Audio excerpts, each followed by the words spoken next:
Your increase is here. It's been announced and you'll receive it January 1st. I tell you what, folks, ain't nothing like a pay raise.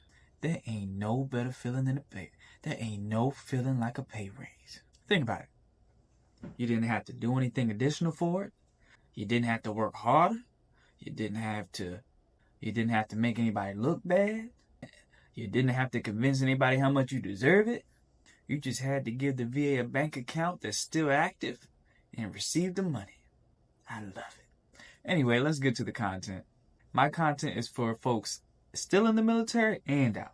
Now, your VA disability compensation increase is based on the Social Security Administration's annual decision of the cost of living increase. Now, this number fluctuates every year, and realistically, the numbers that they come up with is a little bit lower, in my opinion, because in my area, I live in the DMV, and it felt like groceries almost doubled, and real estate prices went up quite a bit too. But that's here nor there.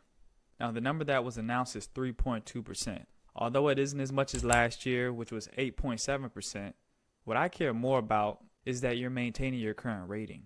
I understand that some of you want to increase your rating. That's great. It's imperative that you maintain your current rating for the long haul, no matter what. So follow these steps I'm about to share. Now, a key way to maintain your VA rating is by periodically visiting your doctor and keeping them updated on the conditions that you claimed. Now, my rule of thumb is seeing my doctor every 6 months. So that means one telehealth appointment and one in-person appointment. I say this because the VA reevaluates disabled veterans' claims typically every 3 to 5 years. So when that does happen, your paperwork is squared away, unlike me when the VA tried to decrease me. Now, of course, the VA needs evidence in order to decrease you. So how they got me was my CMP exam. Now, the CMP examiner debated me, and I fell for it. Now, he said something along the lines of, I look like I'm in great shape, and that he could see the definition of my legs. Mind you, I wasn't in great shape, so I don't know how he's seen that. So he asked me what kind of workouts do I do, and I said I don't really work out. He asked again, and I said I do some workouts like leg curls and some biking, and he ran with that on my eval paperwork. This is my fault because I failed to share with him those workouts were given to me by my physical therapist. Anyway, the moral of the story is that CMP examiners are not our friends, no matter how nice they are. A lot of those doctors are contracted by the VA and not actually VA employees or veterans, so don't expect them to understand your conditions or even care. It's important to give context. Context is king at every aspect of the VA disability claims process.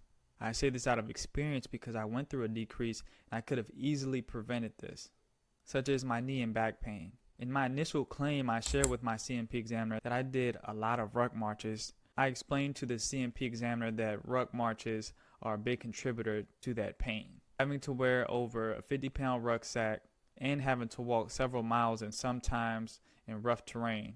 Also sometimes having to run, which is also known as the airborne shuffle. Now that's just a quick example of context.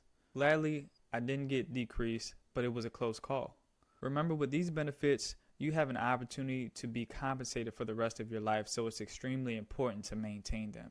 This will also set you up to increase your ratings in the future or add secondary conditions to increase your overall rating instead of having to waste time battling a decrease. If you've been through a decrease, share it in the comments. I'd love to hear about your experience. Let's chop it up. A great tip for me to give you is that I know some of you have more than one doctor or will in the future. I had my VA doctor and went through my job. I recommend having a doctor through your employer because they can likely cover things that the VA doesn't. And when your insurance doesn't cover something, it can be expensive. And a quick story with that, I was wearing a mask and it had like the metal bar in it during COVID, and I was playing basketball. I caught an elbow and that metal bar dug into right under my eye. It was like a big gash. It was open and I had to get stitches. I found out very quickly that that counted as surgery. So I got the stitches. I got a bill for, it was like $1,200 for some stitches. Now that was through the VA. Now if I went through my employer's insurance, I would have paid a lot less. Do your research about what the VA covers and what your job's health insurance covers. You can give them a call and talk that through, or you can go to their websites. Another great tip is to make sure your doctors are communicating with each other, because I ended up with half a medical record. Just because you have two doctors does not mean they're communicating with each other. And in order to have one medical record instead of two, You have to check your medical records periodically, and you find out that they aren't updating each other. Like you check your medical records in your e-benefits account, you can request your doctors to send each other that paperwork. So every time I have an appointment with one doctor, I'll request them to fax that to my other doctor. Now, I know it seems like a lot of work, but it'll be important because you want to make sure that the VA is up to date with your employer's doctor, because it could be imperative information that could help you with your claim. Plus, so let's say you have a physical and you get blood work done. If your doctors don't communicate, then most likely you will have to take another physical and get more blood work taken, because one of your doctors won't see those results. Now, let's be obvious. This is just a small tidbit of helpful information that can help you towards your VA claims. I have an entire playlist dedicated to giving you more information. Check that out.